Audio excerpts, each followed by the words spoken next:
Hello guys, I am Piyush और आपका स्वागत है मेरे यूट्यूब चैनल कॉमर्स मैजिक पर। तो मैं आज आपके लिए लाया हूँ EBS 2 environmental science theory into practical second के इंग्लिश के अंदर। हाँ, इंग्लिश के अंदर मेंशन कर देता हूँ। इंग्लिश के अंदर लाया हूँ आपके लिए नोट्स एंड इम्पोर्टेंट क्वेश्चन। ठीक है ना। मैंने इससे पहले अपनी एक वीडियो बनाई थी इन्वायरमेंटल साइंस की, पर वो हिंदी में थी, तो उसके नीचे बहुत सारे बच्चों के कमेंट आए थे कि भैया इंग्लिश में लाओ, भाई इंग्लिश में लाओ। तो ठीक है, मैं आज आपके लिए इंग्लिश में लाया हूँ सारे इंपॉर्टेंट क्वेश्चन। देन मैंने जो आंसर की जो लेंथ है वो छोटी रखी, ताकि आप सब एक बार अंडरस्टैंड कर लो उसको, तब बना बना के लिख ही दोगे। तो फालतू की बकवास ना करते हुए हम स्टार्ट करते हुए बता दूँ, इन नोट्स को करके जाओ। पूरा 90 मार्क्स का पेपर अटैम्प्ट करके आओगे। 90 मार्क्स तो होता नहीं है, 70 मार्क्स का होता है, तो 70 मार्क्स का एग्जाम अटैम्प्ट करके आओगे। तो फालतू की बकवास ना करते हुए स्टार्ट करते हैं आज की वीडियो। ठीक है, हमारा जो पहला क्वेश्चन है ना, हमें इसमें अंडरस्टैंड करना है एक टर्म के बारे में, किसके ऊपर, बायोडाइवर्सिटी, मतलब कि जैव विविधता। तो अब देखेंगे कि जैव बायोडाइवर्सिटी होती क्या है। तो स्टार्ट करते हैं। Biodiversity is the natural world around us, the variant of the all different kind organism like plant, animal, insect and the microorganism live in the plant, everyone lived and the work together ecosystem। ठीक है ना, ये अलग अलग काम होते हैं इनका इकोसिस्टम के अंदर हमारे। ठीक है ना, एंड सपोर्ट करते हैं लाइफ को ऑन अर्थ पर। एक्सीडेंट इज डिसलैंड बैलेंस, ये एक बैलेंस बना करते हैं। तो इजी भाषा में समझते हैं बायोडाइवर्सिटी होती क्या है।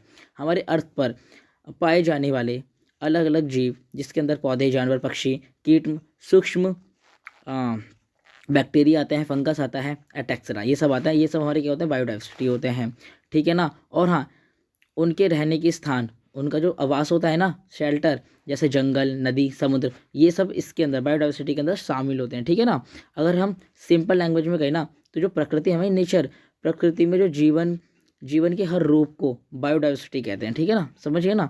अब देखो, बायोडाइवर्सिटी के ना कुछ टाइप्स भी होते हैं, है ना, टाइप्स ऑफ बायोडाइवर्सिटी, जिसके अंदर हम पढ़ेंगे, जिसके अंदर हमारा पढ़ा होता है जेनेटिक, दूसरा हमारा होता है स्पीसीज, एंड तीसरा हमारा होता है इकोसिस्टम। ठीक है ना। तो हम पहले एक ही करके तीनों को समझेंगे कि होता क्या है। पहले हम जेनेटिक वाला पढ़ेंगे। अब जो हमारा जेनेटिक वाला होता है ना, इसके अंदर क्या होता है, हमारे different types of the animal, different type of जीव जो होते हैं ना हमारे, जैसे लाइक लायन हो गया, ठीक है ना, एलिफेंट हो गया, है ना, देन हमारे प्लांट हो गए, ये सब एक ही जगह पे पाए जाते हैं, है ना, इसे हम जेनेटिक डाइवर्सिटी कहते हैं। देन हमारा हो गया एक एक्चुअली मैंने क्या करा है ना, मैंने स्पीसीज, हाँ मैंने जेनेटिक वाले में स्पीसीज को समझा दिया है, तो कोई बात नहीं, अब मैं आपको जेनेटिक वाला समझा देता हूँ। ठीक है ना, मैंने भी आपको स्पीसीज वाला समझाया। तो देखो, जेनेटिक वाले में क्या होता है ना, जेनेटिक में होता है एक ही प्रजाति के जो जीव जो पाए जाने वाले, एक ही प्रजाति के जो जीव होते हैं ना, जैसे आप मान लो चावल की अलग अलग किस्में होती हैं, है ना, उसे ही हम कहते हैं स्पेस, उसे ही हम कहते हैं जेनेटिक वाली, है ना। जैसे मान लो कि जेनेटिक में, अब नॉर्मल भाषा में, नॉर्मल शब्दों में समझो कि हम कहते हैं ना कि ये बेबी है। अब ये जो बेबी है ना, इसके जो फेस गया है वो उसकी देखो मॉम पे गया है, इसकी जो नोज है देखो उसके पापा पे गई है। ठीक है ना, वो बड़ा हो गया, देखो उसकी जो हाइट है ना वो उसके दादा पे गई है। अभी वो एक ही प्राणी है ना, एक ही बच्चा है ना वो। अब तो उसके अंदर कितने सारी फर्क आ गए, तो ये हमारा जेनेटिक वाला होता है। ठीक है ना। अब हम अपना इकोसिस्टम में होता है, इकोसिस्टम में क्या होता है, अलग अलग जो पारिस्थितिक तंत्र होते हैं ना, जैसे जंगल, रेगिस्तान, समुद्र, झील आदि, यही सब जो होता है ना इको सिस्टम डाइवर्सिटी कहलाता है। तो आई होप कि आप समझ गए होंगे कि क्या चीज़ है। बाकी आप समझ लो, फिर इसे अच्छे से एक्सप्लेन करके आ जाना कि क्या होता है। मैं अगर आपको एक बार और समझा देता हूँ, जो हमारा जेनेटिक वाला होता है ना, जो हमारा जेनेटिक वाला होता है, मैं इसे समझा दूँ एक बार और अच्छे से। जेनेटिक वाले में क्या होता है ना, एक ही प्रजाति के जो जीव में पाए जाने वाले अंतर, एक ही प्रजाति मतलब एक ही जीव, एक ही एनिमल मान लो आप, एक ही मतलब इंसान मान लो, जिसके अंदर अलग अलग प्रकार के जीन्स वो पाए जाते हैं। ठीक है ना। मान लो जैसे एक बेबी, मैंने आपको एग्जांपल दिया। अब मान लो एक मेंढक है। अब होता है ना, काफ़ी सारे मेंढक, उनका कलर अलग होता है। ठीक है ना, है ना, किसी मतलब कोई लंबा होता है, कोई छोटा होता है, किसी का कलर अलग अलग होता है, किसी के बहुत सारे मतलब कि ऐसे छोटे छोटे बिंदु सी होती हैं, किसी के बड़े बड़े से होते हैं, अलग अलग कलर होता है। यही हमारा जेनेटिक वाले के अंदर, मतलब एक ही प्राणी के अंदर अलग अलग जीन्स पाए जाते हैं, तो वो हमारा जेनेटिक वाला आ गया। देन जेनेटिक वाला ख़त्म हुआ, अब हम पढ़ेंगे स्पीसीस वाला। स्पीसीस वाले में क्या होता है, अलग अलग प्रकार के जो जीव होते हैं ना, जैसे कि शेर, हाथी, लोमड़ी, पेड़ पौधे, ये सब हमारे स्पीसीस वाले के अंदर आते हैं। इनकी स्पीसीस अलग अलग है। ठीक है ना, अब हमारा पढ़ेंगे इकोसिस्टम। इकोसिस्टम को मैंने बताइए है अलग अलग पारिस्थितिक तंत्र जैसे जंगल, रेगिस्तान, समुद्र, झील, ये हमारे इकोसिस्टम के अंदर है, ये हमारे इकोसिस्टम डाइवर्सिटी होते हैं, ठीक है ना। तो आई होप आपको समझ में आया होगा। देन अब हम अपने थर्ड क्वेश्चन पे आते हैं, ठीक है ना। हम अपना क्वेश्चन नंबर 3 स्टार्ट करते हैं, ठीक है ना। तो इसमें क्या बताया गया है, what is the end the endemic species. अब देखो हम एक एक करके समझेंगे कि दोनों होते क्या है। अब जो हम होते क्या है, ठीक है ना। पहले हम समझेंगे एंड जो स्पीसीज होती है ना, आर दो the risk extinction often due to the factor like habitat loss, climate change and the human activity explain include the. अब देखो सिंपल भाषा में हम क्या समझते हैं, जो हमारी एंडजेड स्पीसीज होती है ना, इसे हम कहते हैं संकटग्रस्त प्रजाति। मतलब कि ये वह जीव प्रजाति जिनकी संख्या बहुत कम हो गई है और जिनका जो ना विलुप्त मतलब कि एकदम खत्म होने की कगार पे आ गए हैं, उन्हें संकटग्रस्त प्रजाति कहते हैं, ठीक है ना। अगर हम नॉर्मल आसान भाषा में समझते हैं तो जिन जानवर या पौधों का अस्तित्व खत्म है या वह बिल्कुल एकदम एंडजेड होने वाले, एकदम खत्म, उनकी स्पीसीज एकदम खत्म ही होने वाली है, तो ये उसके अंदर आते हैं। अब देखो इसके कुछ कारण भी होंगे। देखो इसका अभी देखो इसके अंदर भी हम देखो हम बताया गया ना, क्लाइमेट चेंज हो गया हमारा, जो हमारी ह्यूमन एक्टिविटी हो गई, जंगलों की कटाई है ना, जंगलों की कटाई चल रही है, पॉल्यूशन हो गया बहुत ज़्यादा है ना, अवैध शिकार है ना, अवैध शिकार भी देखो हो रहा है, ठीक है ना। और जो हमारा जो क्लाइमेट चेंज हो रहा है, ठीक है ना, क्लाइमेट चेंज, ठीक है ना, जलवायु परिवर्तन। अब देखो हम इसके ना कुछ उदाहरण एग्जाम्पल भी देखते हैं। देखो इसके एग्जाम्पल क्या है ना, हम इसके एग्जाम्पल भी देखते हैं। देखो अब जो हमारा टाइगर है, टाइगर की जनसंख्या एकदम देखो विलुप्त होने की कगार पे आ गई है ना। और जो हमारा एशियाई शेर है, एशियाई जो लायन है, वो भी देखो एकदम विलुप्त होने के कगार पे आ गया है, ठीक है ना। अब गैंडा जो हो गया ना, देखो गैंडा भी एकदम विलुप्त होने की कगार पे, आप सर्च करना। और कुछ कछुए की प्रजाति, ठीक है ना, कुछ कछुए की प्रजाति, हाँ वो भी एकदम विलुप्त होने की कगार पे आ गई। तो ये यही होता है। अब हम पढ़ेंगे एंडमिक स्पीसीज क्या होती है। अच्छा नॉर्मल भाषा में अगर समझे, जो एंडमिक स्पीसीज होती है ना, ये यूनिक टू स्पीसीज ये एक यूनिक जोग्राफिकल एरिया में पाई जाती है, ठीक है ना। समझते चलो क्या लिखा है, जैसे इसमें कीवी वर्ड हो गया, ठीक है ना। बाकी आप देखो रीड कर लेना, मैं आपको समझा देता हूँ। देखो ये होता क्या है। अब जो हमारी एंडेमिक स्पीसीज होती है ना, हम इसे कहते हैं स्थानीय, ये स्थानीय प्रजाति। अब हम देखो समझते क्या है, ये होते क्या है, ये वह प्रजाति जो केवल किसी एक विशेष भौगोलिक क्षेत्र में पाई जाती है और दुनिया के किसी अन्य भाग में नहीं मिलती। वो सिर्फ किसी एक ही जोग्राफिक क्षेत्र में, एरिया में पाई जाती है, वो किसी हर जगह नहीं मिलेंगी, ठीक है ना, किसी भी जगह नहीं मिलती। ये वही होती है। अगर हम लैंग्वेज में देखते हैं, जो जीव सिर्फ एक ही जगह पर होता है, पाया जाता है, उसे एंडेमिक स्पीसीज कहते हैं। अब देखो इसके देखो कारण भी होंगे। अब ऐसा क्यों है, देखो पहला इसके अंदर कारण हमारा आ जाता है। देखो इसके अंदर हमें दे रखा है कि कौन कौन है न्यूजीलैंड के अंदर। देखो इसका कारण पहला हमारा हो गया विशेष जलवायु। हमारे देखो कुछ हमारे जो हमारे जानवर होता है ना, उन्हें एक विशेष जलवायु चाहिए होता है, जैसे पैगविन हो गई। अब पैगविन को देखो, पैगविन हम देखो रेगिस्तान में तो हम ला के रखने देंगे, है ना, तो उसके लिए एक ठंडा इलाका होता है ना ये, है ना। अब देख एक तो हमारा देखो विशेष जलवायु हो गया, दूसरा हमारा हो गया जो अलग क्षेत्र होता है, जैसे द्वीप हो गए। देखो जो पेंगुइन है वो द्वीप पे मिलती है ना, कुछ जन्म हरे पहाड़ पे रहता है और लंबे समय तक जो जहाँ विकास होता है, एवोल्यूशन होता है वो। अब हम देखो इसके उदाहरण पढ़ेंगे। जो हमारा नीलगिरी तहर केवल दक्षिण भारत में है, जो हमारा नीलगिरी तहर है वो कहाँ पे है, सिर्फ दक्षिण भारत में। देन हमारा अंडमान निकोबार, है ना, अंडमान निकोबार में हमारे कुछ पक्षी होते हैं, ठीक है ना, वो हो गया हमारा न्यूजीलैंड में, ठीक है ना। हमारा देन कंगारू। अब कंगारू हमारे कहाँ पाए जाते हैं, देखो कंगारू जो है ना हमारे वो ऑस्ट्रेलिया में ही पाए जाते हैं, ठीक है ना। ये हो गया हमारा इसके अंदर। अब देखो हम इसे याद कैसे कर सकते हैं, एंड जेड, जिसके अंदर एंड आ गया ना, इसका मतलब क्या हो गया, ये खत्म होने के कगार पर है, ठीक है ना। ये क्या है, खत्म होने के कगार पर है, मतलब कि ये बहुत कम ही बचे हैं, ठीक है ना। कुछ ही इनके मतलब मान लो कि 2-3 ये स्पीसीज बचे, बाकी खत्म होने के कगार पे आ गए, ठीक है ना। इसके अंदर प्लांट भी आ सकते हैं। देन हमारा एंडमिक मतलब कि वन एरिया ओनली, ये सिर्फ का किसी एक स्पेसिफाई एरिया में ही पाए जाते हैं, ठीक है ना। तो आई होप कि आप समझ गए होंगे, ठीक है ना। देन हम क्वेश्चन नंबर, जो हमारा क्वेश्चन नंबर 4 है ना, व्हाट, ये क्या कहते हैं, what are the demerits of the domestication of the selective animal. Okay, how can is the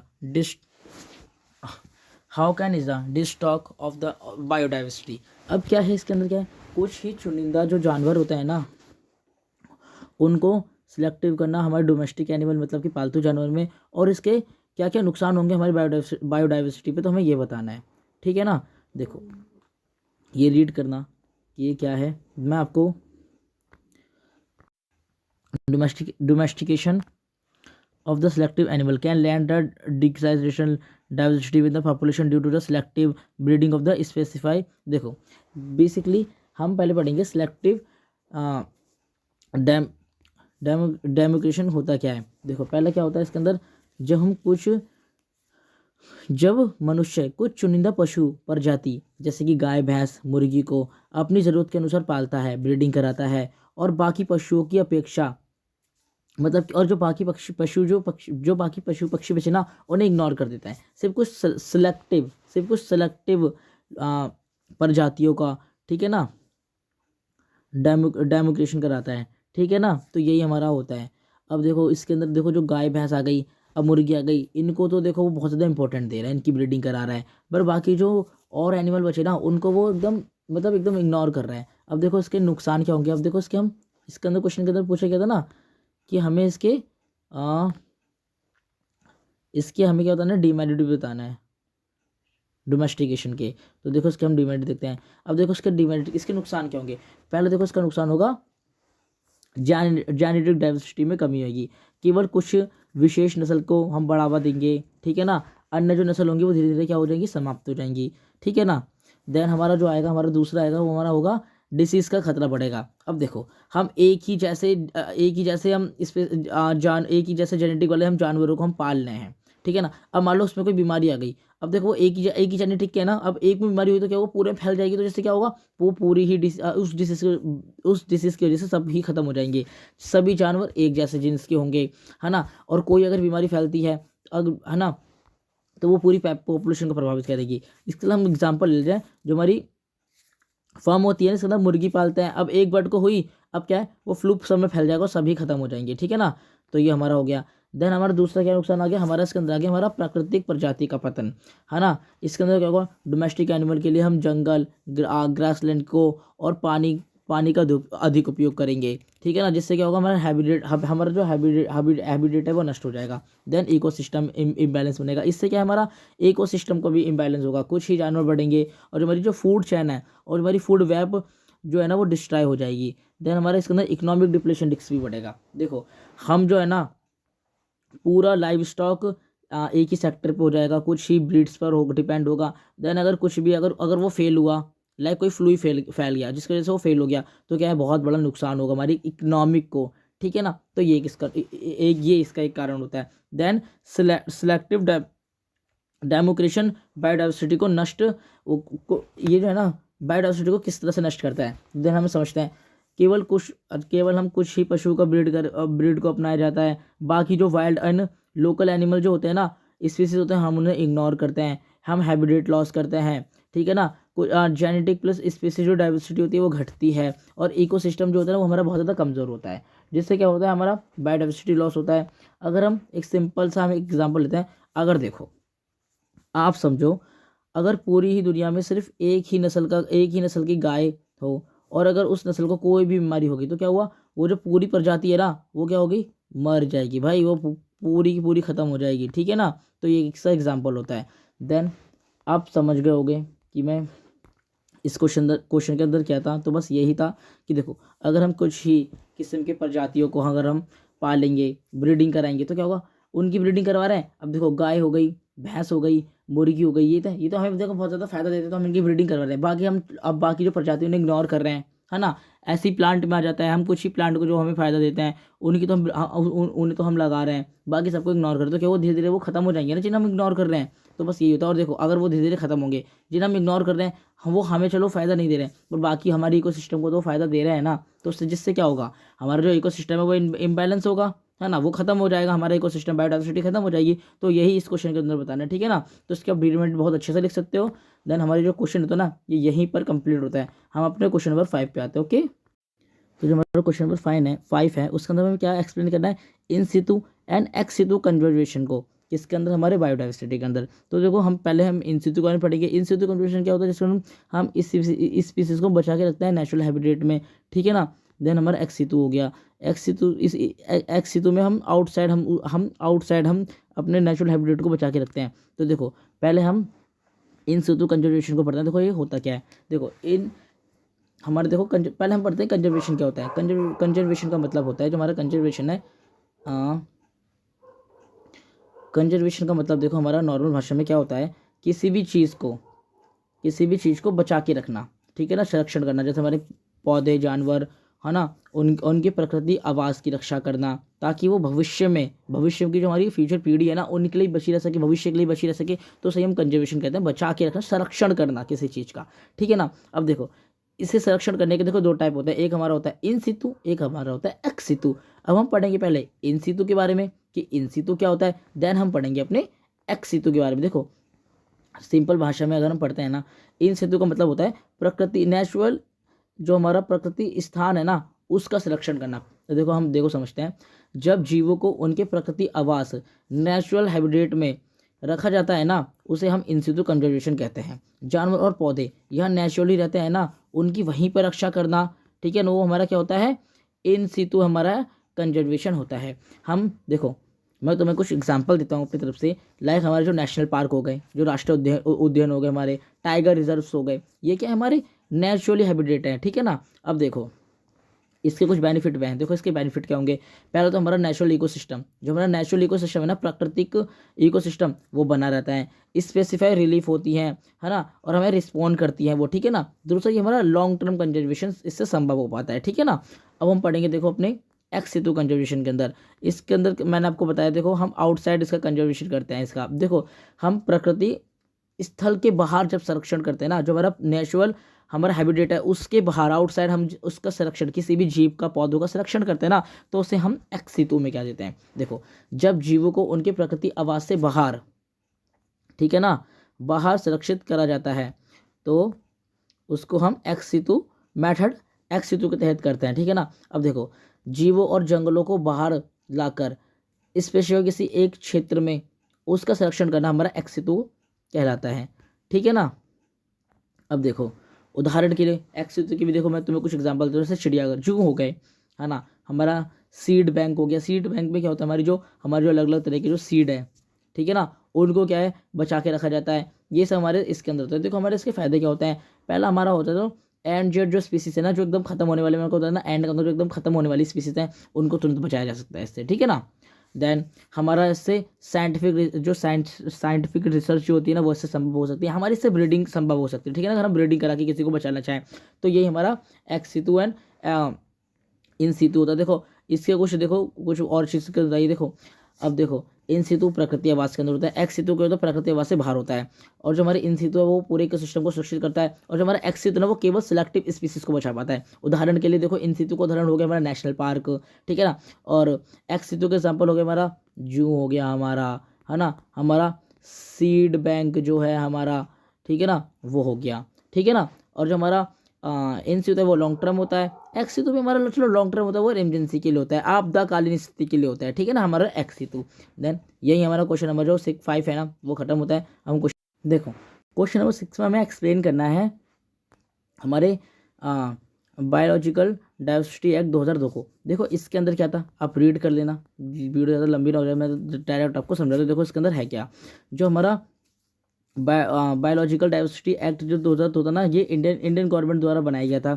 इसका उद्देश्य क्या था, जो हमारा जो देश है ना, इसकी जो जैव विविधता का संरक्षण करा जाए, है ना, उसका सतत उपयोग करा जाए, और हाँ उसमें होने वाले जो लाभ है ना, हमें जो मिलते हैं बायोलॉजिकल डाइवर्सिटी को जो लाभ है वो हमें मतलब अधिक से अधिक मिले, ठीक है ना। और देखो इसका मुख्य ऑब्जेक्टिव क्या था, जैव विविधता का संरक्षण करना था, बायोडाइवर्सिटी का संरक्षण करना था, है ना, जैव संसाधनों का, जो हमारे डाइवर्सिटी जो हमारे संसाधन है ना, उनका सतत उपयोग करा जाए, जैव संसाधनों से प्राप्त लाभ मिले, है ना, और जो हमारे बायो डाइवर्सिटी की चोरी ना हो पाए, हमारे संसाधनों की चोरी ना हो पाए, और स्थानीय समुदाय और आदिवासियों के अधिकारों की रक्षा करना था। इससे जो हमारे समुदाय हो गए, हमारे जो आदिवासी हो गए ना, इनके भी अधिकारों की रक्षा करना होता है इसके अंदर, ठीक है ना। अब देखो और देखो हम पढ़ते हैं, आप रीड कर लेना, इसे मैं आपको समझाता हूँ। देखो इसकी स्थापना चेन्नई में करी गई थी, नेशनल डाइवर्सिटी अथॉरिटी एनबीए ने करी के तहत आता है ये। विदेशी व्यक्ति, कंपनियों और जैव संसाधन उपयोग की अनुमति देना होता है इसके अंदर। इसमें हम अपने संसाधनों की चोरी नहीं कर सकते। अब देखो मेन इसका देखो क्या था, कोई भी विदेशी जो व्यक्ति है ना, बिना अनुमति के ना हमारे कोई भी हमारा जो संसाधन है उसे चोरी ना कर पाए, भारतीय जैव संसाधनों का उपयोग ना कर पाए, पेटेंट लेने के लिए उसे एनबीए की अनुमति लेना पड़े और स्थानीय समुदाय का हिस्सा दिया जाए उसे। और देखो अगर कोई इस चीज़ को नहीं मानता ना तो देखो उसे दंड भी मिलेगा, ठीक है ना, इस एक्ट के तहत उसे दंड भी मिलेगा, ठीक है ना, उसे जुर्माना हो सकता है, ठीक है ना, उसे जुर्माना देना पड़ेगा और जेब चोरी और उसको जेल भी हो सकती है, ठीक है ना। अब देखो इसका महत्व, जैव इससे हमारी जैव विविधता की सुरक्षा हुई, स्थानीय ज्ञान बढ़ा, हमारा नॉलेज बढ़ी, हमारा सतत विकास को बढ़ावा मिला और अंतर्राष्ट्रीय शोषण से हम बचे। जैव विविधता अधिनियम 2002 भारत के जैव विविधता के संरक्षण, उसके सतत उपयोग तथा उसके होने वाले लाभों को नियंत्रग्रस्त वितरण से बचाता है, ठीक है ना, यही इसके अंदर था बेसिकली। देन हम अपने क्वेश्चन नंबर 7 पर आते हैं।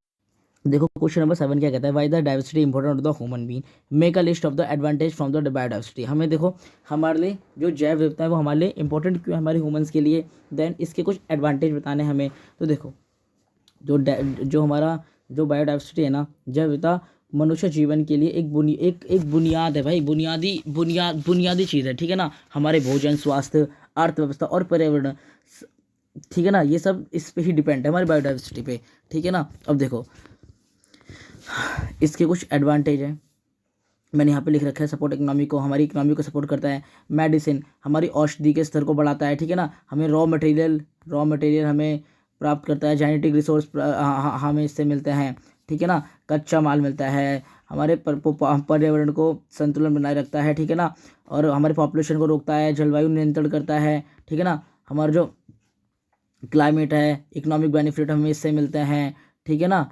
ग्लोबल इकोनॉमिक होती है हमारी जो फूड सिक्योरिटी है वो अच्छी होती है हमारी, ठीक है ना, कृषि में सहायता देखो इसके अंदर हो जाएगा हमारा, कृषि में सहायक हो गया, वैज्ञानिक और शिक्षण में महत्व मिलता है, इससे संस्कृत और संदेह मूल्य होते हैं हमारे। और देखो सबसे ज़्यादा देखो इसमें इंपॉर्टेंट क्या है, हमारा सतत विकास होता है, ठीक है ना, तो यही इस क्वेश्चन के अंदर था। अभी क्वेश्चन खत्म हुआ, अब देन हम what is the national park, अब देखो हम नेशनल पार्क के बारे में पढ़ेंगे, ठीक है ना, ये हमारा क्वेश्चन नंबर 8।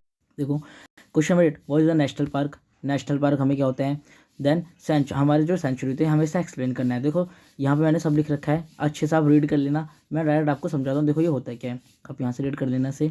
देखो जो हमारा नेशनल पार्क होता है ना, राष्ट्रीय उद्यान वह क्षेत्र है जिसमें सरकार द्वारा वन्य जीव, पौधे और पूरे परिस्थिति तंत्र का संरक्षण करा जाता है, ठीक है ना, ये हमारा नेशनल पार्क होगा। देखो इसके इंपॉर्टेंस क्या है, पहला हमारा इसको होता है जो हमारा शिकार होता है, शिकार और पेड़ों की कटाई को पूरी तरह से प्रतिबंध लगाता है, मानवीय गतिविधियों को बहुत कम करता है, जो हमारी ह्यूमन एक्टिविटी है से कम करता है, और जो हमारा एंटायर इकोसिस्टम होता है ना, इसको बचा के रखता है। जो हमारा इकोसिस्टम है ना, इसको हमें बचा के रखता है, हमारा जो इकोसिस्टम उसे सेव करता है, ठीक है ना।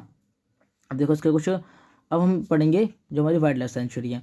अब देखो जो वाइल्ड लाइफ सेंचुरी है, रीड कर लेना, मैं आपको बेसिकली समझाता हूँ। देखो वन्यजीव अभ्यारण्य, जो हमारे वन्यजीव अभ्यारण्य वह क्षेत्र है जहाँ वन्य जानवरों की सुरक्षा के लिए कुछ प्रतिबंध के साथ संरक्षण किया जाता है। कुछ ऐसे एरिया बनाए गए यहाँ पे जो वन्यजीव है ना उसकी सुरक्षा के लिए कुछ वहाँ पे लॉ बनाए जाते हैं, तो ये हमारा वाइल्ड लाइफ सेंचुरी आता है वन्यजीव अभ्यारण्य के अंदर। देखो इसके इंपॉर्टेंस क्या है, हमारा शिकार में प्रतिबंध लगता है, हमारा जो इलीगल जो शिकार होता है ना इससे प्रतिबंध लगाता है, और इसके अंदर हमारा वही सेम हमारा जो ह्यूमन एक्टिविटी है ना, एक्टिविटीज़ है उसे कम कर देता है, और जो हमारा जो एनिमल्स है ना उस पर इसमें बहुत वाइल्ड लाइफ सेंचुरी में एनिमल से बहुत ज़्यादा ध्यान दिया जाता है, ठीक है ना। तो और कुछ नहीं था, यही था इसके अंदर। देन ये क्वेश्चन भी हमारा ख़त्म होता है ना। देन अभी हम क्वेश्चन नंबर 9 पर आते हैं। तो इस क्वेश्चन को आप रीड आउट कर लो, बाकी इस क्वेश्चन में ऐसा कुछ ज़्यादा कुछ बताने के लिए है नहीं, ठीक है ना, एक बार रीड आउट कर लेना इस क्वेश्चन को। देन हम अपने क्वेश्चन नंबर 10 पर आते हैं। अब देखो जो हमारा क्वेश्चन नंबर 10 है ना, what is sustainable development, explain इस टाइप। देखो जो हमारा सस्टेनेबल डेवलपमेंट है ना, is the approach the growth aim the to meet to need a present without the. देखो इसका सस्टेनेबल डेवलपमेंट का मतलब क्या होता है, रीड कर लेना। देखो मैं आपको बताता हूँ, सस्टेनेबल डेवलपमेंट का मतलब होता है हम अपने संसाधनों का इस तरह उपयोग करें कि हम बिना कॉम्प्रोमाइज़ करें, मतलब बिना कॉम्प्रोमाइज़ करें हम अपने संसाधनों का इस तरह उपयोग करना है कि हमें उसे ख़त्म नहीं करना है। जो हमारी आने वाली जो भावी पीढ़ी है ना, फ्यूचर जनरेशन है, उसके लिए भी वो संसाधन बचे रहें, हमें इस तरह उपयोग करना होता है अपने संसाधनों का। इसे ही कहते हैं हम क्या कहते हैं, सस्टेनेबल डेवलपमेंट। अब देखो इसके कुछ टाइप्स भी देखते हैं, दे रखे हैं, जैसे इन्वायरमेंटल सस्टेनेबल डेवलपमेंट हो गया हमारा इकोनॉमिक हो गया, ठीक है ना, देन हमारा सोशल हो गया, ठीक है ना। आप बस इन सबको रीड कर लेना और कुछ नहीं है, बहुत इजी पॉइंट है। हमने इसे आई थिंक 12th या 11th क्लास के हमने इकोनॉमिक में इंडियन इकोनॉमिक में ही पढ़ा है। सस्टेनेबल डेवलपमेंट का मतलब है सतत, इसे हम सतत विकास कहते हैं, मतलब कि संसाधनों का इस तरह उपयोग करना कि हम बिना कोई कॉम्प्रोमाइज़ के हम संसाधनों का यूज़ भी करें। देन हमारी जो आने वाली जो हमारी पीढ़ी है, भावी पीढ़ी, फ्यूचर जनरेशन है, उसके लिए भी हम छोड़ दें। ऐसा नहीं कि सब कुछ हम ही कंज्यूम कर जाए, उनके लिए कुछ ना छोड़े, ठीक है ना। पेट्रोल वेट्रोल भाई हमें उनके लिए भी छोड़ना है, ठीक है ना। देन हमें इतना पॉल्यूशन नहीं फैलाना है कि इतना पॉल्यूशन नहीं फैलाना है, सारे पेड़ वेड़ काट दें, उनके लिए पेड़ ही ना बचे, उनके लिए पॉल्यूशन ही पॉल्यूशन छोड़ के जाएँ हम, ठीक है ना। तो ये सब हमारे इसके अंदर आता है, ठीक है ना। हमें ग्रोथ करनी चाहिए फॉरेस्ट की, ठीक है ना। हमें वन कटाई को कम करना चाहिए हमें, और जो सूर्य ऊर्जा है ना उसका हमें ज़्यादा से ज़्यादा उपयोग करना चाहिए, ठीक है ना। तो यही हमारा ये जो है ना क्वेश्चन नंबर खत्म हो जाता है, क्वेश्चन नंबर 10। अब explain the causes and effect of the ozone layer. अब देखो, अब इसके अंदर हमें ओजोन लेयर के बारे में पढ़ना है। The primary cause of the ozone layer depend on the, देखो जो ओजोन लेयर है ना, ओजोन लेयर क्या होती है, हमारे जो हमारा अर्थ है ना उसके ऊपर ना एक लेयर है, ये हमारी ओजोन लेयर हो गई, ठीक है ना, ओजोन लेयर हो गई। अब यहाँ पे मान लो सन है, ये हमारा सन है। अब जो सन से कुछ यूवी रेजेस आती हैं, ठीक है ना, मतलब कुछ यूवी रेजेस आते हैं जो अगर हमारे अर्थ पर आ गई ना, अर्थ पर डायरेक्ट आ गई, और जो अर्थ पर अगर आ गई तो अर्थ पर आने वाले जो भी हमारे ऑर्गेनाइजेशन है ना, हम एनिमल्स हैं, हमारा वाटर हो गया, हमारे जो रिसोर्सेज हो गए, अगर डायरेक्ट उन पे पड़ेंगे ना तो उन्हें बहुत हम पे बहुत ज़्यादा इफेक्ट पड़ेगा। अगर हम पे पड़ेंगे तो हमें कैंसर जैसी बीमारी हो सकती है, हमारा स्किन जल सकती है, एलर्जी हो सकती है, पानी ख़राब कर सकती है यूवी रेज, ठीक है ना, हमारे फूड को ख़राब कर सकती है। देन इसे डायरेक्ट अर्थ पर आने से ना हमारी जो ओजोन लेयर है ना ये इसे आने से रोकती है। अभी क्या होता जा रहा है, कुछ समय से हमारी जो ओजोन लेयर है ना इसके अंदर ना बेसिकली ना ओजोन लेयर के अंदर क्या होता जा रहा है ना, बेसिकली ना छेद से होते जा रहे हैं, ठीक है ना। ये जो हमारी ओजोन लेयर है ना इसके अंदर से छेद हो रहा है। अब जो छेद हो रहे हैं तो हमारी यूवी लेयर जो है ना वो डायरेक्ट क्या हो रही है, डायरेक्ट ही वो हमारी अर्थ पर आ रही है, ठीक है ना। तो अब देखो ये क्यों हो रहा है, ये हमारा हो रहा है बेसिकली जो हमारा CFC जो हमारा केमिकल होता है ना इसके रिलीज से हो रहा है, ठीक है ना। तो बस हमें इसके बाद यही पढ़ना है, इसके अंदर जो हमारी यूवी लेयर है वो हम आती है, ठीक है ना, इसके इफेक्ट पढ़ लेंगे हम। तो बस यही था इसके अंदर। अब हम अपने क्वेश्चन नंबर 12 के अंदर आ जाएंगे, ठीक है ना। देखो, describe about the environmental protection act 1986। अब हमें जो हमारा इन्वायरमेंटल प्रोटेक्शन एक्ट है 1986, हमें इसको क्या करना है, इसको हमको डिस्क्राइब करना है, ठीक है ना। चलो स्टार्ट करते हैं।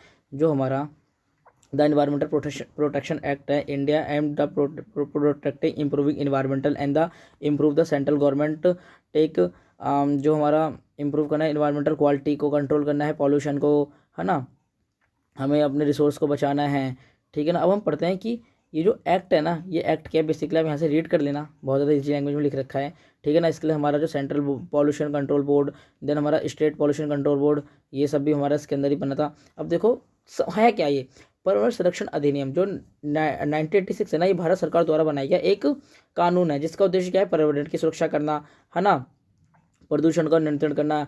अब देखो ये एक्ट ना बनाया क्यों गया था, देखो ये समझो। अभी जो एक्ट क्यों बनाया गया था, अभी 1984 में ना भोपाल में ना एक बहुत बड़ा केस हो गया था, भोपाल गैस ट्रेजेडी, इसके ऊपर एक वेब सीरीज भी बनी हुई है।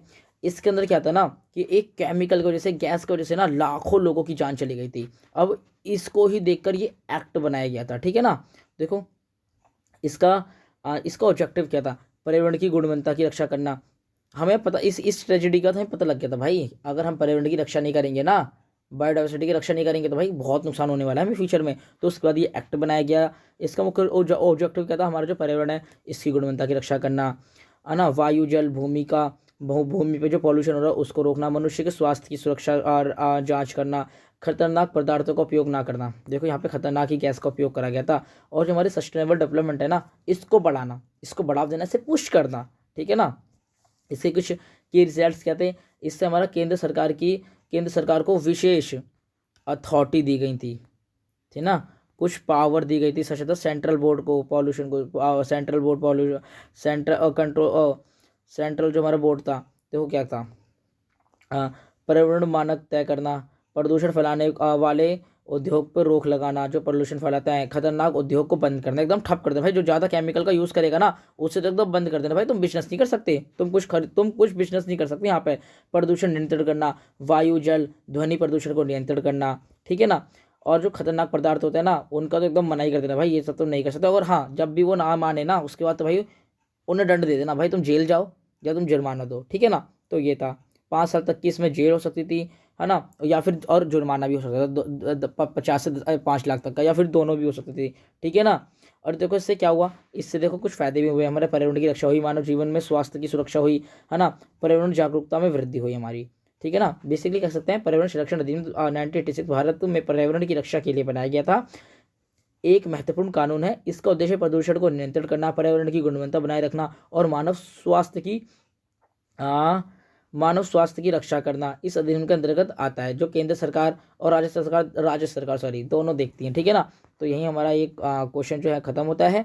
देन हमारा जो 30 क्वेश्चन है ना, हमें इसके अंदर वाइल्ड लाइफ प्रोटेक्शन एक्ट 1972 को पढ़ना है भाई। देखो ये भी ऐसी है, इसे भी एक बार आप रीड आउट कर लेना, और इसमें कुछ बताने लायक है ही नहीं, ठीक है ना। तो देखो रीड आउट कर लेना, आप बहुत ज़्यादा अच्छे से एक्सप्लेन कर रखा है। देन हम अपने एक्सप्लेन व्हाट द कार्बन, देखो अब हम अपने क्वेश्चन नंबर 40 पे, क्वेश्चन नंबर 40 कहता क्या है, explain what is the carbon footprint. हमें कार्बन फुटप्रिंट को करना है एंड इसे हम ओवरकम कैसे कर सकते हैं। ओवरकम देखो कैसे कर सकते हैं, तो देखो पहले तो आप इसको रीड आउट कर लेना, बाकी मैं आपको समझाता हूँ।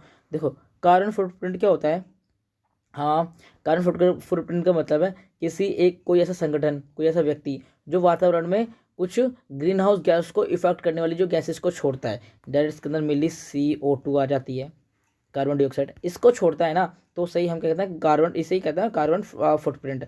अब देखो इससे, अब देखो इसके कार्बन फुटप्रिंट के जो मुख्य स्रोत क्या हैं, ठीक है ना। देखो वाहन हो गए, पेट्रोल डीजल हो गया, बिजली उत्पादक कोयला गैस हो गया, ठीक है ना, यहाँ पे लिखा हुआ है इंडस्ट्री, वन की कटाई हो गई, कचरा हो गया, प्लास्टिक हो गया, कृषि पशुपालन उपक्रम हो गए, है ना, हमारे अपशिष्ट हो गए। देखो अब हमें देखो इसको हम ओवरकम कैसे, अब देखो इससे ना क्या होता है, हमारा ग्लोबल वार्मिंग बढ़ता है, हमारा जलवायु में परिवर्तन आता है, ग्लेशियर की जो आइस है ना वो पिघल रही है, जिससे क्या होता है हमारा समुद्र का स्तर, जो हमारा ओशियन का स्तर है ना वो काफ़ी ज़्यादा बढ़ रहा है। हमारी जो बर्फ़ है ना ये पिघल, हमारे जो पहाड़ हैं वो बड़े बड़े वो पिघलना, तो क्या हमारा समुद्र का स्तर बढ़ रहा है काफ़ी ज़्यादा, ठीक है ना। अब देखो कार्बन फुटप्रिंट को ओवरकम हम कैसे कर सकते हैं। पहला तो देखो हमारे अंदर क्या हमारा जो ट्रांसपोर्ट को हमें, जो हमारा जो गैर नवीनीकरण, हमें गैर ऊर्जा, हमें सौर ऊर्जा का उपयोग करना चाहिए, पवन ऊर्जा का उपयोग करना चाहिए, हमें जल विद्युत, और हमें ऊर्जा की बचत करनी चाहिए हमें, ठीक है ना। हमें LED बल्ब का उपयोग करना चाहिए, एनर्जी को हमें बचाना चाहिए, वाहनों में बदलाव, हमें पब्लिक ट्रांसपोर्ट, देखो पब्लिक ट्रांसपोर्ट और जो कार पोलिंग है, साइकिल का उपयोग करना चाहिए, हमें इलेक्ट्रिकल व्हीकल का प्रयोग करना चाहिए भैया। किसका प्रयोग करना चाहिए हमें, इलेक्ट्रिकल ऑप्शन को अपनाना है, हमें किसको अपनाना, हमें इलेक्ट्रिकल ऑप्शन को अपनाना है, ठीक है ना। वाटर रिडक्शन हमें करना चाहिए, ठीक है ना। सस्टेनेबल, अब देखो और इसमें सस्टेनेबल डेवलपमेंट को पुश करना चाहिए, वाटर कंजप्शन करना चाहिए, देखो है ना। और क्या होता है, हमें कचरा प्रबंधक भी करना चाहिए, जो हमारे अपशिष्ट है ना उसे भी हमें मैनेज करना चाहिए। देखो गीला कचरा अलग, है ना, प्लास्टिक अलग, ये सब हमें करना चाहिए, ठीक है ना। तो हम इससे ओवरकम कर सकते हैं। देन हमारा जो क्वेश्चन नंबर 50 आ गया ना, हम क्वेश्चन नंबर 50 को देखो, चिपको आंदोलन, इसको डिस्क्राइब करना, किसको, हमें चिपको आंदोलन को डिस्क्राइब करना। देखो चिपको मूवमेंट जो था ना वो ऑर्गेनाइज कब करा था, 1970 में, 1970 में इसे डिस्क्राइब करा गया था। इन्वायरमेंटल मूवमेंट था ये, है ना। और इसे मेनली जो विलेज की जो वुमेन थी ना, महिला थी, इसके द्वारा इन्हें चलाया गया था। तो देखो आप रीड कर लेना, मैं आपको बाकी बताता हूँ कि चिपको आंदोलन था क्या। देखो जो हमारा चिपको मूवमेंट था ना, ये इंडिया में एक फेमस इन्वायरमेंटल संरक्षण आंदोलन था, जिसकी शुरुआत 1970 में हुई थी, ठीक है ना, 1970 में हुई थी। और ये कहाँ हुई थी, उत्तराखंड में हुई थी। और उत्तराखंड में हुई थी, जो पहले उत्तर प्रदेश में लगता था, और अब तो नहीं लगता, पर पहले उत्तर प्रदेश में लगता था, जिसमें चमोली जिले में हुई थी, ठीक है ना, चमोली जिले में हुई थी। अब इसका मुख्य इसमें क्या था, वन की कटाई को रोकना था, इसका मुख्य जो उद्देश्य था। चिपको आंदोलन के देखो इसके ना कुछ मुख्य नेता थे, जिसमें हमारा सुंदरलाल बहगुड़ू आ जाते हैं, ठीक है ना, ये नाम याद रखना, सुंदरलाल बहगुड़ू। और इसमें देखो गौरा देवी एक महिला थी जो इनका नेतृत्व कर रही थी। देखो इस आंदोलन का कारण, इसे अब स्टार्ट क्यों करा गया था, देखो जो हमारा उस समय जो हमारा फॉरेस्ट एरिया था ना, उसमें अंधाधुंध क्या चल रही थी, जो हमारे ट्री थे ना इन्हें काटा जा रहा था भाई, अंधाधुंध काटा जा रहा था, मिट्टी का कटाव हो रहा था, जिससे बाढ़ का नुकसान हो रहा था, बाढ़ आने के चांसेस बढ़ रहे थे, पर्यावरण असंतुलित हो रहा था, इनबैलेंस हो रहा था हमारा इन्वायरमेंटल, तो इसलिए इसे स्टार्ट करा था। अब इस आंदोलन की कुछ मुख्य विशेषताएं देखो। पहले तो क्या है, ये एक अहिंसक थी भाई, जो गांधी जी कहते थे ना अहिंसा के ही रास्ते पे चलो, अहिंसा के, तो वह हाँ भाई ये भी एक अहिंसक आंदोलन था। इसमें क्या था बेसिकली भाई, देखो किसी को नहीं मारना, किसी को मारना पीटना नहीं था। बेसिकली जो वहाँ की महिला थी, लोग थे ना, वो क्या थे, वो भाई आ रहे थे, पेड़ पे चिपक रहे थे। भाई पेड़ को काटना है ना, तो सबसे पहले हमको काटो। अगर तुमको भाई पेड़ को काटना है तो सबसे पहले हमको काटो, वो तो चिपके हुए हैं, हमको काटो, फिर पेड़ को काट लो, ठीक है ना। वो किसी को वो किसी पे मतलब हथियार होता नहीं छिड़क। अब चिपको आंदोलन के महत्व क्या थे, वनों की कटाई पर रोक लगी, पर्यावरण की जो पर्यावरण के प्रति जागरूकता बढ़ी, सरकार ने वन नीतियों पे विचार करा, नेशनल एक्ट बनाए, लॉ बनाए, और आगे चलकर पर्यावरण आंदोलन को प्रेरणा बनी। अब देखो चिपको आंदोलन बेसिकली जो है ना, वो 1970 में उत्तराखंड की चमोली जिले में शुरू हुआ था। पर्यावरण संरक्षण आंदोलन था। इसका उद्देश्य जंगलों की कटाई को रोकना था। इस आंदोलन में लोगों ने पेड़ को चिपक कर, बेसिकली क्या था ना, चिपको आंदोलन में लोग ना पेड़ पर चिपक गए थे, पेड़ पर चिपक कर आंदोलन करा, है ना। सुंदरलाल भेगोड़ू और गौरा देवी इसके मुख्य नेता थे। इस आंदोलन ने भारत पर्यावरण संरक्षण को की चेतना को मजबूत किया। इसी आंदोलन की बात जो है ना, भारत इन्वायरमेंट से बहुत सारे लॉ बने, ठीक है ना। तो बेसिकली यही हमारा जो चिपको मूवमेंट है ना, ये खत्म होता है। गवर्नमेंट पॉलिसी सुनी थी बहुत सारी, ठीक है ना। बाकी आप रीड आउट कर लेना भाई, बहुत ईजी लैंग्वेज में मैंने आपके लिए लिख दिया है। हम अपने क्वेश्चन नंबर 6 पे आते हैं। अब देखो ये भी एकदम नर्मदा बचाओ आंदोलन, देखो भाई ये भी रीड आउट कर लेना, ये भी ज़्यादा मतलब इंपॉर्टेंट क्वेश्चन है, पर आप रीड आउट कर लेना। ये भी ऐसा ही है, नर्मदा जो नदी है ना, उसे बचाने के लिए स्टार्ट करा गया था यह आंदोलन के नाम, जिसको हम NBA के नाम से भी जानते हैं, ठीक है ना।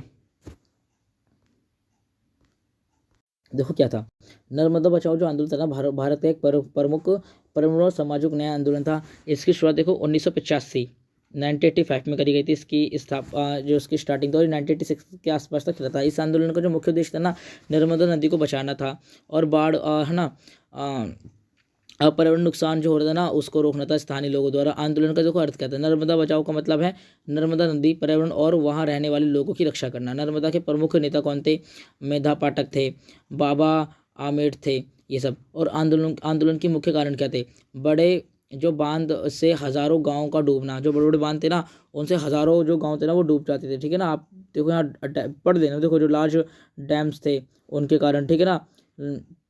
उसका आंदोलन की देखो मुख्य मांग क्या थी, जो पर्यावरण प्रभाव आकलन हो, EIA हो, छोटे और टिकाऊ विकास विकल्प हो, नर्मदा नदी का संरक्षण हो। आंदोलन की मुख्य विशेषता देखो, जो मैंने आपको बताया वही थी, राष्ट्रीय और अंतर्राष्ट्रीय ध्यान रखना, है ना। इसका महत्व कहते हैं विकास बनाम पर्यावरण पर बहस को तेज करना। जो हमारा विकास है ना, विकास वर्सेस पर्यावरण, भाई विकास तो हो रहा है, पर्यावरण पे भी इसकी बहस करना, ठीक है ना। भाई पर्यावरण को तो देखो, पर्यावरण जागरूकता फैलाना, लोगों को अधिकार की आवाज़ बनाना। नर्मदा बचाओ आंदोलन एक जन आंदोलन था, जिसका उद्देश्य नर्मदा नदी को बचाना था, जा रहे बांधों को रोकना था, जो बड़े बड़े बांध हैं वाले पर्यावरण नुकसान को रोकना था, ठीक है ना। यही हमारा नर्मदा बचाओ आंदोलन था। इस आंदोलन ने विकास और पर्यावरण के संतुलन को महत्वपूर्ण प्रश्न उठाया। इस आंदोलन ने ना, वह डेवलपमेंट वर्सेस हमारा जो पर्यावरण है ना, इस पर एक मुख्य मतलब कि एक आवाज़ उठाई थी, ठीक है ना, बुलंद करी थी आवाज़ इस पर। तो बस यही हमारा ये वाला जो क्वेश्चन है ना, क्वेश्चन नंबर 60, ये हमारा ख़त्म होता है। देन हमारा क्वेश्चन नंबर हमारा 70 चल जाता है। देखो इसके अंदर कुछ नहीं है, जो हमारा रिस्क मैनेजमेंट हमें इसमें करना था। जो हमारे पे आपदा आती है ना, उन पे हम कैसे मैनेज कर सकते हैं। देखो रिस्क मैनेजमेंट करना है हमें, उस रिस्क को जान, कोई भी हमारे पे आपदा आ रही है, जैसे अर्थक्वेक आ रहा है, ज्वालामुखी फट गई, तो भाई पहले जान लेना भाई इससे क्या क्या रिस्क हो सकता है। तो पहले रिस्क मैनेजमेंट करना, आइडेंटिफाई करना रिस्क को, है ना। अर्ली वार्निंग सिस्टम, हमारे पे एक अच्छा सिस्टम होना चाहिए से निपटने के लिए। हमें तुरंत ही मतलब कि एक अच्छा सा रिस्पॉन्स, रिकवरी हम तुरंत करेंगे कि 12 घंटे तक हम सोचें उस चीज़ को, ठीक है ना। एंड हम कम्युनिटी, देखो हमें एजुकेशन देनी कम्युनिटी को, ठीक है ना, कि अगर अर्थक्वेक आता है तो हम क्या करें। सबसे पहले बच्चों को बताना है कि अगर अर्थक्वेक आता है तो हमें सबसे पहले टेबल्स के नीचे, पलिंग के नीचे आ जाना चाहिए, या फिर हमें बड़े से ग्राउंड में आ जाना चाहिए, ठीक है ना। आसपास कोई बिल्डिंग ना हो जो हमारे को ऊपर आके गिर सके। तो बस यही चीज़ इसके अंदर होता है। देन हम अपने क्वेश्चन नंबर 80 पर आ जाते हैं। हमारे क्वेश्चन नंबर 80, देखो ये लास्ट क्वेश्चन होने वाला है, describe the formation of cyclone. Cyclone क्या होता है, मेरा चक्रवात कहते हैं हिंदी में, है ना। ये इंपॉर्टेंट क्वेश्चन है भाई, शॉर्ट नोट में आ सकता है ये क्वेश्चन, ठीक है। तो देखो देख लेते हैं। इस cyclone from the over warm ocean water when the warm air रेसिस्केशन लो प्रेशर सिस्टम। देखो रीड कर लेना, बाकी मैं आपको समझाता हूँ कि ये साइक्लोन हमारा होता क्या। देखो इसे चक्रवात कहता है, इसे हिंदी में चक्रवात एक शक्तिशाली तूफान होता है जो मुख्यतः गर्म समुद्री क्षेत्र में, ठीक है ना, पाया जाता है। ठीक है ना, ये यो मतलब थोड़ा सा होता है ये, ठीक है ना। ये कैसा होता है, गर्म हवा ठंडी हवा जब जाती है तो बीच में चक्रवात बनता है, ठीक है ना। अब देखो चक्रवात बनने की आवश्यकता शर्त कर, देखो चक्रवात बनने के लिए कुछ परिस्थिति जरूरी होती है। पहले समुद्र की जो सतह का तापमान 26.5 सेल्सियस होना चाहिए, वातावरण में अधिक नमी होना चाहिए, कम वायु होनी चाहिए, ठीक है ना। लो वाइंड स्पीड होना चाहिए, पृथ्वी का समुद्र के ऊपर निम्न दबाव क्षेत्र होना चाहिए, लो प्रेशर होना चाहिए। देखो चक्रवात जो होता है हमारा साइक्लोन, इसके निर्माण प्रक्रिया क्या होती है। देखो सूर्य की गर्मी और समुद्र का पानी गर्म होता है, गर्म पानी से भाप जो बनती है ना तो हमारा चक्रवात बनता है। देखो अब हवा का घूमना शुरू होना, देखो अब देखो जब हवा का घूमना शुरू होता है जब तो हमारा साइक्लोन चक्रवात होता है। आसपास की जो ठंडी हवा होती है, जैसे मैंने आपको बताया गर्म हवा ठंडी हवा, आसपास की ठंडी हवा तेजी से उस निम्न दबाव की ओर आती है ना तो पृथ्वी के घूमने से हवा घूमने लगती है। जो पृथ्वी के घूमने से ना हमारी हवा, ओ सॉरी, आपको पता है ना हमारी अर्थ घूमता है तो उसको घूमने से जो है ना हमारी हवा घूमने लगती है। देखो अब चक्रवात जो होता है ना भाई 150 से लेकर 250 किलोमीटर आवर से हमारे इस घंटे की रफ्तार से देखो जा सकता है, तो बहुत नुकसान ही पहुंच सकता है, ठीक है ना। आंधी तूफान भारी वर्षा समुद्र में ऊंची लहर आ सकती है, ये चक्रवाती परिणाम है। अब देखो चक्रवात कमजोर कैसे होता है पता होना चाहिए ना, हमारा साइक्लोन हमारा कमजोर कैसा होता है। देखो भूमि पर पहुंचने पर जब ये धरती पर पहुंचते तो कमजोर होता है, ठंडे समुद्र के ऊपर से जाने से कमजोर होता है। देखो क्योंकि गर्मी से तो बना है, नमी से तो ना है, नमी की कमी होने से बनता है, ठीक है ना। अब देखो चक्रवात का निर्माण लैंग्वेज, अब सिंपल लैंग्वेज में हम समझ लेते हैं, बाकी आप रीड आउट कर लेना। चक्रवात का निर्माण गर्म समुद्री क्षेत्र में होता है। जब समुद्र का तापमान अधिक होता है तो जल वाष्प बनती है और गर्म हवा ऊपर उड़ती है, जिससे निम्न दबाव क्षेत्र बनता है। आसपास की हवा पृथ्वी के दुर्घटना के कारण पृथ्वी के घूमने के कारण घूमने लगती है और धीरे धीरे शक्तिशाली चक्रवात साइक्लोन एक बहुत ज़्यादा पावरफुल साइक्लोन का रूप निर्माण करती है और इसके केंद्र में आई और उसके चारों ओर आई विल होती है। देखो चक्रवात समुद्र की गर्मी से ऊर्जा लेकर बनता है। जो चक्रवात है ना बेसिकली हम एक सिंपल सा डेफिनेशन देखो बताएं, निष्कर्ष बताएं। जो चक्रवात है ना हमारा साइक्लोन, वो हमारा जो समुद्र है ना उसकी हॉट ऊर्जा को लेकर, उसकी गर्म ऊर्जा से हम ये जो है ना साइक्लोन का निर्माण होता है, फॉर्मेशन होता है। बेसिकली आपका जो यहीं पर ये ख़त्म होता है, हमारा जो हमारे ये नोट्स हैं ख़त्म होते हैं। भाई इस वीडियो को देखो, लाइक करो यार, सब्सक्राइब करो मेरे चैनल को। अगर समझ में नहीं आया तो भाई कमेंट करो, अगर आपको कुछ समझ में तो मैं आपको समझाऊंगा, ठीक है ना। बाकी सारी नोट्स मैंने इंग्लिश में प्रॉपर तरीके से बनाए, तो देखो भाई अब यहाँ से रीड कर लेना सब नोट्स को, ठीक है ना। देन सपोर्ट करो यार, सब्सक्राइब करो मेरे चैनल को, देन लाइक करो। अपने जो आपका जो कॉलेज ग्रुप होगा ना उस पर मेरे चैनल को यार मेरी वीडियो को शेयर करो, ठीक है ना। अगर आपको कुछ भी, अगर आपको डाउट हो रहा है किसी से भी रिलेटेड, अगर कोई भी डाउट हो रहा है ना आपको, तो भाई कमेंट कर देना, मैं आपको वो जो डाउट है ना वो क्लियर कर दूंगा, ठीक है ना। बाकी यही सब आने वाला है और कुछ भी नहीं आने वाला है इस पेपर में। आप डेट जरूर याद रखना, जो हमारे जो इन्वायरमेंटल जो एक्ट हैं उनकी डेट याद रखना, चिपको आंदोलन कब स्टार्ट हुआ ये याद रखना, ठीक है ना। हमारा जो जल अधिनियम है जो हमारा 1974, ये सब डेट याद रखना क्योंकि एमसीक्यू में ट्रू फास्ट में पूछ लेते हैं ये, ठीक है ना। बाकी आपके यहीं ये सब क्वेश्चन खत्म होते हैं। Thank you for watching my video, like करो शेयर करो सब्सक्राइब करो मेरे चैनल को, ओके।